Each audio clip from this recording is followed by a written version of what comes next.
Thanks, guys. Thank you. Thank you. Senator, I'm Charlie Gerow, and I'm actually here standing with Rand to ask you a couple of questions which have come from the audience here in the hall and from others throughout the building. And we're delighted to have you here, and we appreciate the fact that you're taking the time to answer these questions from a live audience. First of all, what do you think Republicans have to do in order to win over libertarians, moderates, and independent voters? Good answer. Good answer. I think as Republicans, we do a great job defending the Second Amendment. And everybody knows that, and it's good. And I'm a great defender of the Second Amendment. But we have to defend the whole Bill of Rights. To defend the Second Amendment, you have to defend the Fourth Amendment. If the government can come in your house willy-nilly without an appropriate or a constitutional warrant, then we don't have protection of the Second Amendment. You need the First Amendment to protect the Second Amendment.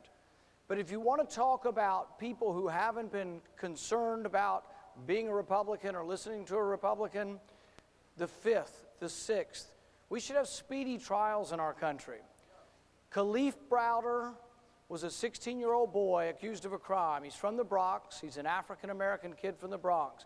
Accused of a crime, he was sent to Rikers. He spent 3 years in Rikers. He was never tried. He tried to commit suicide 4 times. If you ask Khalif Browder, you ask his mom, or you ask anybody that lives around him in the Bronx, whether or not the Bill of Rights is being defended, he lives in that other America that Martin Luther King talked about. If we want to get new people into our party and get libertarians and others who believe in privacy, what we have to do is we have to say to people like Khalif Browder that big government's not only a problem as far as regulations and taxes, big government's a problem with sometimes not giving justice to those who deserve it. Somebody knew the answer you were going to give, Senator, and they sent us this follow-up question. If you could have just one constitutional amendment, what would it be? Term limits.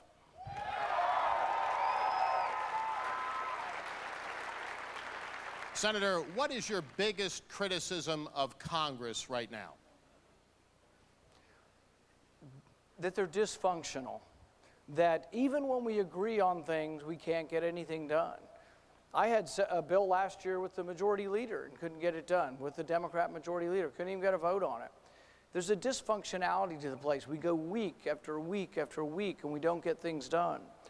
One of the biggest problems we have in our country is the debt. We're borrowing $1 million a minute, and the debt continues to grow and grow by leaps and bounds because Congress doesn't do their job. We're supposed to have 12 individual spending bills. We don't. We lump them all together. We lurch from one deadline to the next deadline, and then when it comes, it's like, hurry up. Either the government's going to shut down, or you have to pass all the spending grouped together in one package. So what I've been saying is, why don't we just do our job? Why don't we pass each individual spending bill on its own and control the power of the purse? Time for one quick one and then a quick follow-up, Senator. How do you respond to some conservatives and Republicans who say you aren't tough enough in your stand on foreign policy? You know, I think the question of foreign policy is a valid one and a very important one.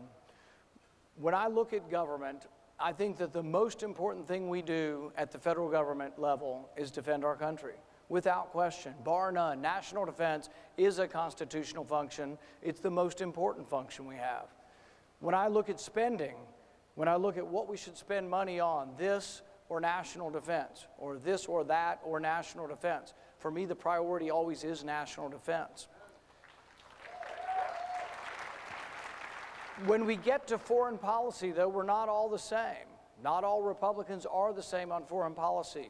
There is a spectrum. On one end, there are people who believe we should never be anywhere outside our borders. On the other end, there are people who believe we should be everywhere all the time. I think really, in the end, what we should do is obey the Constitution. The Constitution says that war, when we go to war, should be declared and should be initiated by Congress. Final question, Senator. And we appreciate your being with us and the time limits that you've kept. is naturally curly hair, the greatest attribute the good Lord could give anyone. My only comment on that is people keep saying, is that really his hair? Can it be that bad? So one time I was at a rally in Litchfield, Kentucky, and a woman came up to me and she grabbed me by the hair and she said, oh, I just wanted to see if it was real or not. Thank you, Senator. Thanks, everybody.